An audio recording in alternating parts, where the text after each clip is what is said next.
Hello students, आप लोग कैसे हैं? मैं आशा करता हूं आप सभी लोग स्वस्थ होंगे। इससे पहले के वीडियो में हम लोगों ने रेशनल नंबर की प्रॉपर्टीज़ के बारे में जाना था। आज हम लोग एक्सरसाइज 1.1 को सॉल्व करेंगे। तो चलो शुरू करते हैं। पहला क्वेश्चन है क्वेश्चन नंबर 1। तो क्वेश्चन नंबर 1 है find the absolute value. Absolute value की एब्सोल्यूट वैल्यू हमें फाइंड करनी है। पहले हम एब्सोल्यूट वैल्यू को समझ लेते हैं कि एब्सोल्यूट वैल्यू होता क्या है। जैसे एक सिंपल सा एग्जांपल देखते हैं। जैसे मान लेते हैं आपके पास 10 रुपये हैं और उसमें से आपने 5 रुपये अपने मित्र को दे दिए। अब हम आप दोनों को मान लेते हैं, आपका नाम ए है और आपके मित्र का नाम बी है। अब कंपेयर करते हैं। आपके पास 10 रुपया था जिसमें से अपने 5 रुपया अपने मित्र को दे दिया। तो अब आपके पास बचा क्या? 5। और आपके मित्र के पास आपके दिए हुए पैसे हैं तो उसके पास -5 बचा। माइनस क्यों? माइनस यहाँ पे बता रहा है कि उसके पास आपका उधार है। अब कंपेयर करते हैं इन दोनों वैल्यू को। तो 5 रुपये भी 5 रुपये होते, 5 की वैल्यू 5 है। अब -5 जो आपके मित्र के पास उधार आपके हैं वह भी 5 ही रुपये हैं, तो उसके पास भी इस समय तो 5 रुपये ही हैं। यानी आपके पास भी 5 रुपये, आपके मित्र के पास भी 5 रुपये, यानी आप दोनों लोग बराबर हैं। अब यहाँ पे समस्या आ रही है इस मार्क की, निगेटिव मार्क की। तो निगेटिव और पॉजिटिव मार्क सिर्फ हमें यह बताते हैं कि वह नंबर्स की नेचर्स को बताते हैं। पॉजिटिव और नेगेटिव मार्क्स सिर्फ नंबर के नेचर को बताते हैं। तो एब्सोल्यूट वैल्यू का मतलब होता है the value of a number, उस नंबर की वैल्यू क्या है, यह एब्सोल्यूट वैल्यू बताती है। जैसे एक और एग्जांपल देख लेते हैं। मान लेते हैं यह ग्राउंड फ्लोर, यह ग्राउंड है। इसके नीचे आपने एक फ्लोर बनाया और इसके ऊपर एक फ्लोर बनाया। अब हम देखें यह ग्राउंड है, इसके नीचे आपने एक फ्लोर बनाया, ऊपर भी एक फ्लोर। अगर हम नीचे को काउंट करेंगे तो इसे -1 कहेंगे और ऊपर काउंट करेंगे तो +1, जबकि दोनों की वैल्यू तो सेम है, एक एक ही फ्लोर आपने बनवाया है।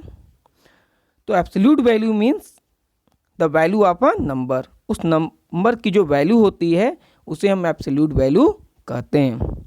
एब्सोल्यूट वैल्यू फाइंड करने के लिए हम किसी नंबर को मॉड में, जैसे पहला क्वेश्चन है -7/12, इस मॉड में हम रखते हैं। चलिए हम देख लेते हैं शुरुआत, पहला क्वेश्चन कैसे सॉल्व करेंगे।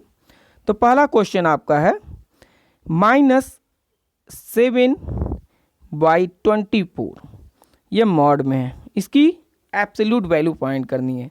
तो जैसे मैंने बताया कि absolute value the value of a number होती है। तो यहाँ पे 7/24 है तो माइनस यहाँ से हट जाएगा और यह हो जाएगा 7/24। चलिए दूसरे क्वेश्चन को देख लेते हैं। क्वेश्चन नंबर B1 का B। यहाँ पे क्या है? यहाँ पे वैल्यू है 7/13 प्लस -9/13। इन दोनों का हमें एब्सोल्यूट वैल्यू फाइंड करना है। अब हम देख लेते हैं इन दोनों का एलसीएम क्या होगा। 13 है, 13 का एलसीएम 13 होगा। 13 को डिवाइड करेंगे, 13 से 1 टाइम जाएगा तो यह हो गया 7, और 13 से डिवाइड करेंगे 13 को तो 1 टाइम जाएगा, यह हो गया -9। एब्सोल्यूट वैल्यू ही है। आगे चल लेते हैं, इसे सॉल्व कर लेते हैं। तो 7 से -9 जाएगा तो -2 डिवाइड बाई 13 होगा, इसकी एब्सोल्यूट वैल्यू होगी 2/13। फिर आते हैं नेक्स्ट क्वेश्चन पे D। बाकी क्वेश्चन आप लोग सॉल्व करिएगा, अगर नहीं आता है फिर मैं उसे बताऊंगा। डी, क्वेश्चन नंबर डी क्या है? यह है -14 डिवाइड बाई 27 मॉड में है, माइनस मॉड -3/20। हम दोनों का पहले इस मॉड से हम अलग करते हैं नंबर्स को। जब अलग कर देंगे तो यह हो जाएगा आपका 14/27 -3/20। अब 27 और 20 का हम एलसीएम लेते हैं। 27 और 20 का एलसीएम होगा 540 एलसीएम होगा। अब 27 से 540 को डिवाइड करते हैं तो 20 टाइम जाएगा, और 20 से 14 में मल्टीप्लाई करेंगे तो 280 होगा। माइनस 20 से अगर 540 को डिवाइड करेंगे 27 टाइम्स ये जाएगा, और 3 से मल्टीप्लाई करेंगे तो ये हो जाएगा 81। अब सब्ट्रैक्ट कर लेते हैं। सब्ट्रैक्ट करेंगे तो हम पाएंगे 199 डिवाइड बाई 540। ये होगा आपका आंसर डी का। ये नेक्स्ट क्वेश्चन पे चलते हैं। क्वेश्चन नंबर 2 पे आ जाते हैं। Question number 2, compare the following है। इसको मैंने 2 मेथड से किया हुआ है, दोनों मेथड आपको बता देता हूं। तो शुरू करते हैं कंपेयर द फॉलोइंग को। इसमें पहला क्वेश्चन आपका है 7/-13 डैश है -8/15। हम इसका क्रॉस मल्टीप्लाई करते हैं आपस में। जब क्रॉस मल्टीप्लाई करेंगे 15 का 7 में तो ये होगा -105, और 13 का 8 में करेंगे तो -104। जैसा आप लोग प्रीवियस क्लासेज में पढ़े होंगे कि माइनस में जो नंबर जितनी ही बड़ी होती है वो उतना ही छोटा होता है, माइनस में जो नंबर जितनी छोटी होती है वो उतना ही बड़ा होता है। तो हम सिंपली कह सकते हैं कि 104 बड़ा होगा 105 से। तो हम यहाँ पे कह सकते हैं कि 7/13 -13 इज लेस देन -8/13। सॉरी, माफ करिएगा, यह है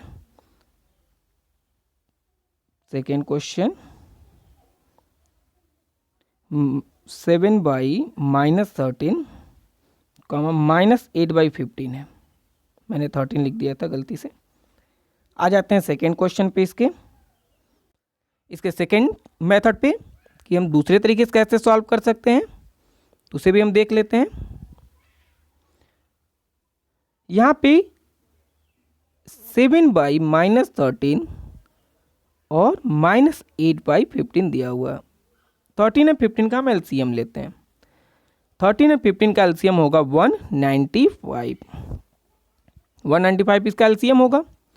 13 से हम डिवाइड करेंगे 195 को, दिया जाएगा 15 time.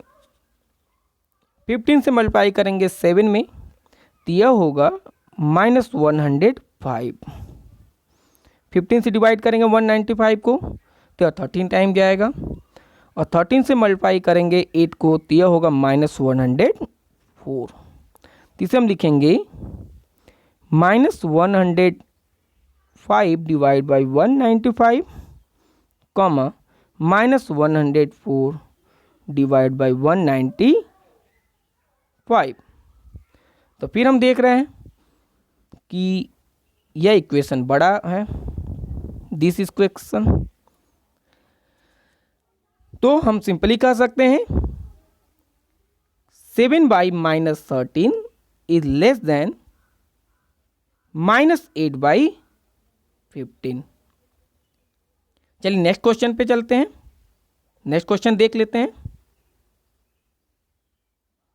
Question number 3, question number 3 में क्या पूछा है ये देख लेते हैं।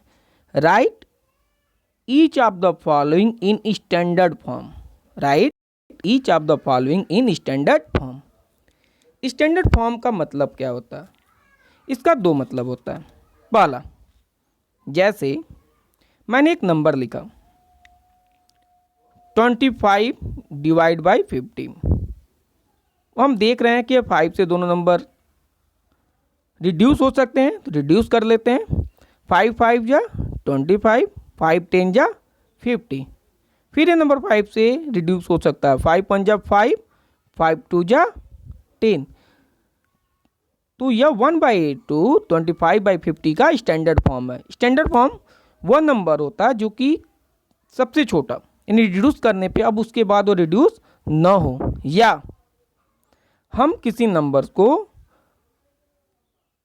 असेंडिंग या डिसेंडिंग ऑर्डर में लिख दें तब भी वो स्टैंडर्ड फॉर्म कहलाता है, असेंडिंग और डिसेंडिंग ऑर्डर में। तो हम यहाँ पे इस नंबर को, चूंकि यहाँ पे कई सारे नंबर्स दिए हुए हैं, तो हम इसे असेंडिंग ऑर्डर में लिखेंगे। तो हम चलो देख लेते हैं इसे कैसे सॉल्व करेंगे। आ जाते हैं इसके बारे में।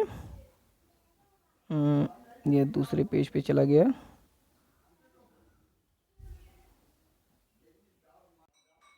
हाँ, तो यहाँ पे नंबर है -3/8,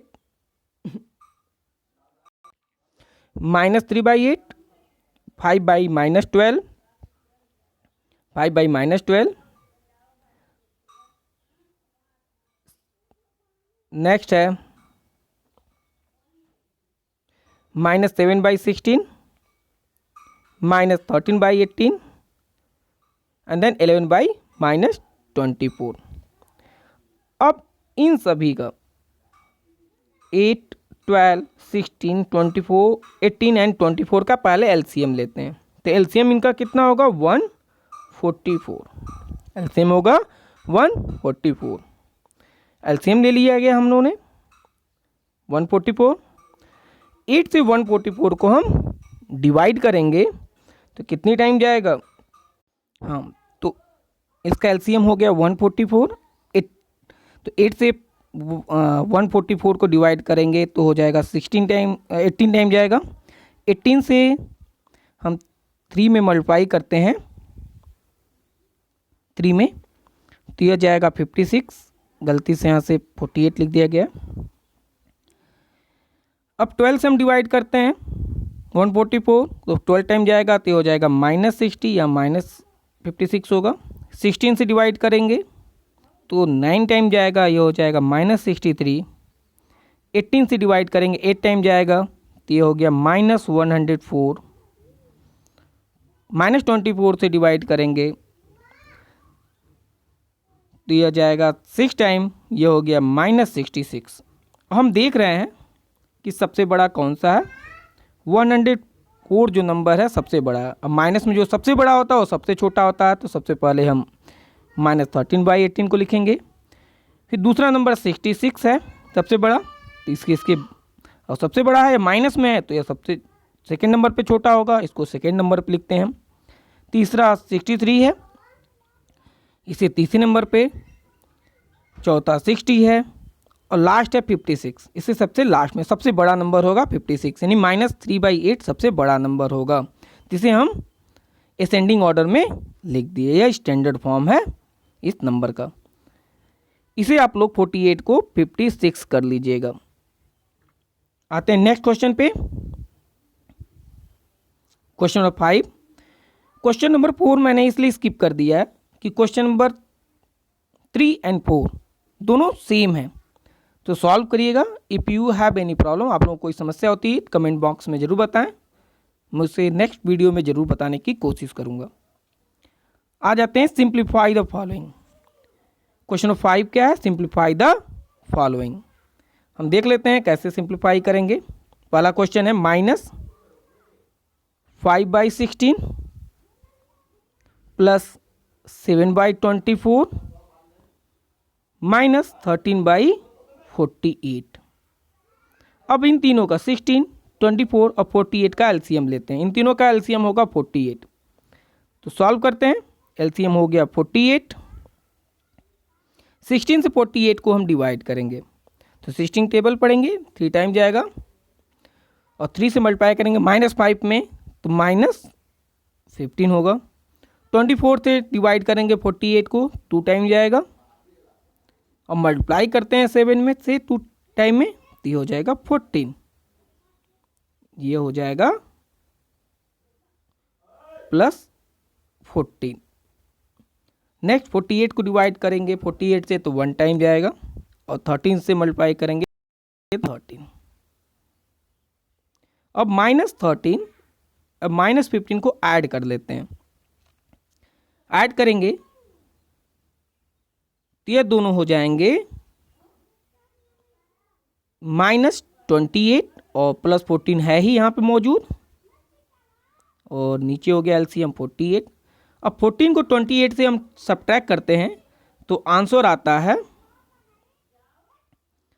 -14। -14 क्यों? क्योंकि 28 बड़ा हुआ था 48। अब इसको रिड्यूस कर लेते हैं। 2 7 जा 14 और 2 24 जा 48, तो यह हो जाएगा आपका आंसर -7/24 आंसर होगा। चलिए चलते हैं नेक्स्ट क्वेश्चन पे। Question number 6। क्वेश्चन नंबर 6 में क्या है?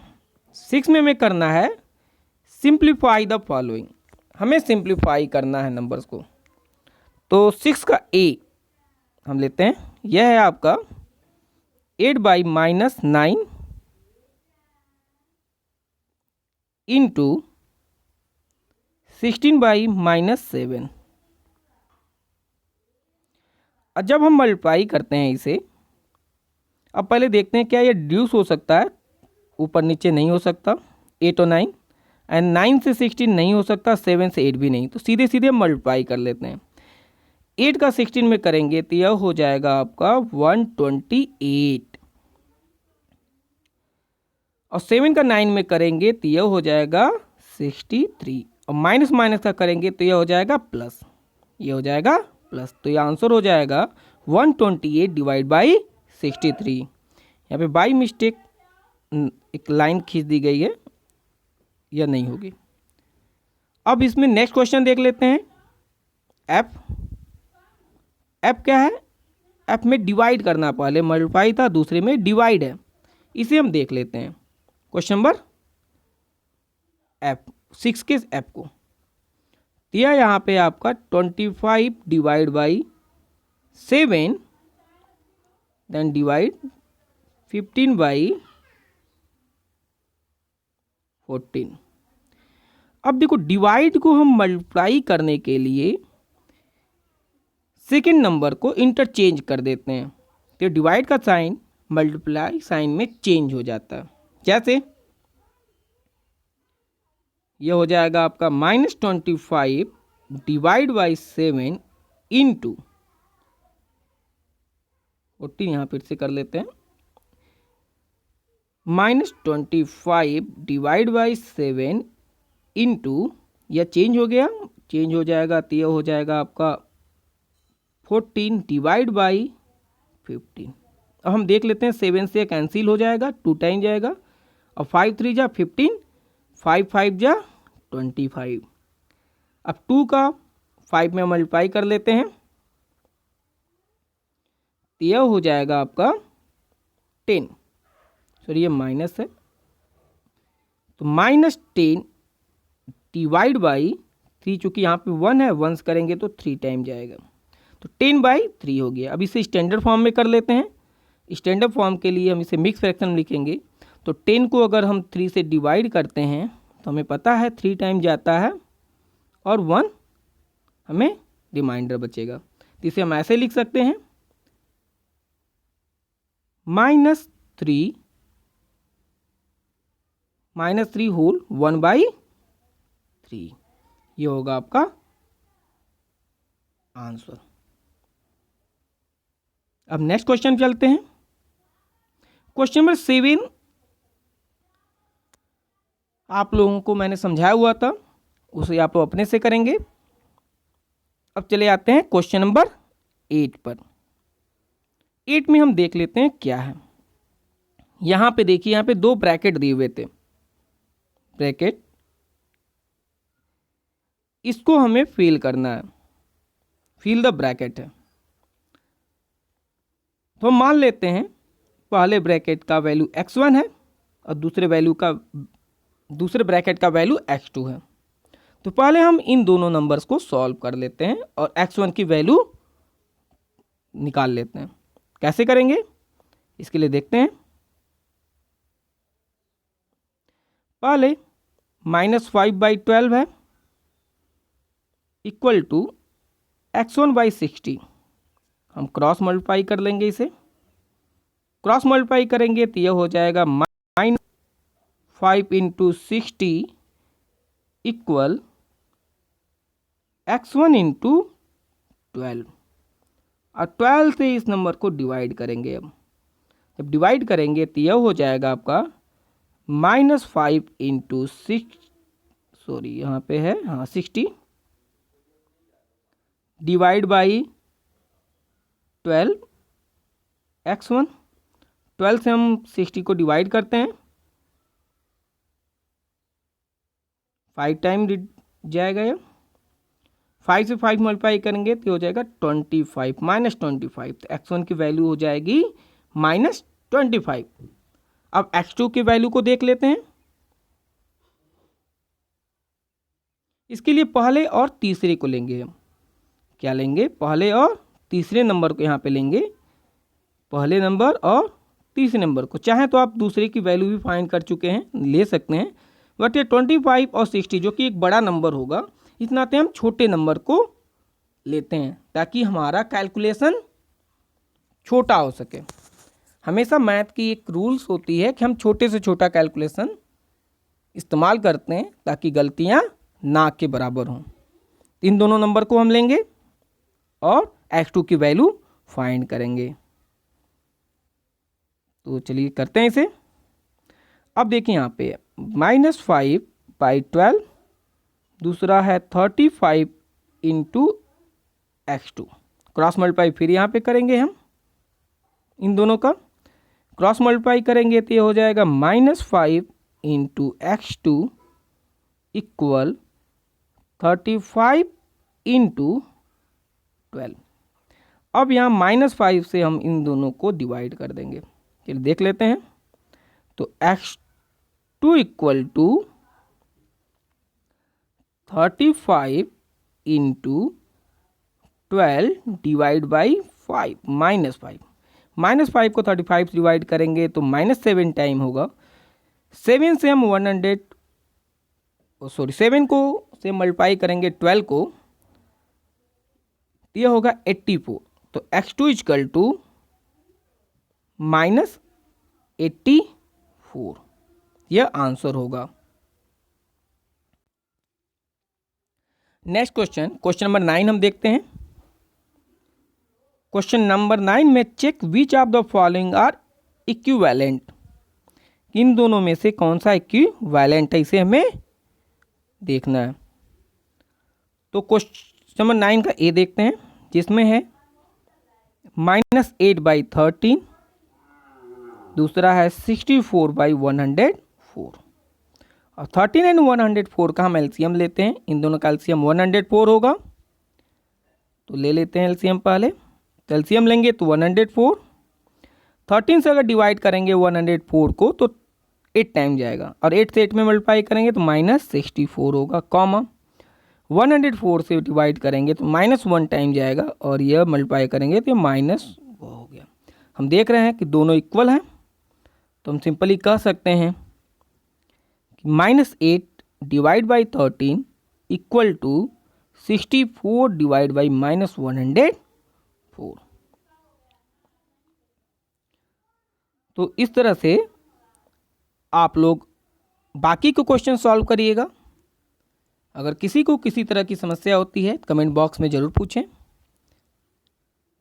मैं नेक्स्ट वीडियो में उसका सलूशन आप लोगों को दूंगा। धन्यवाद।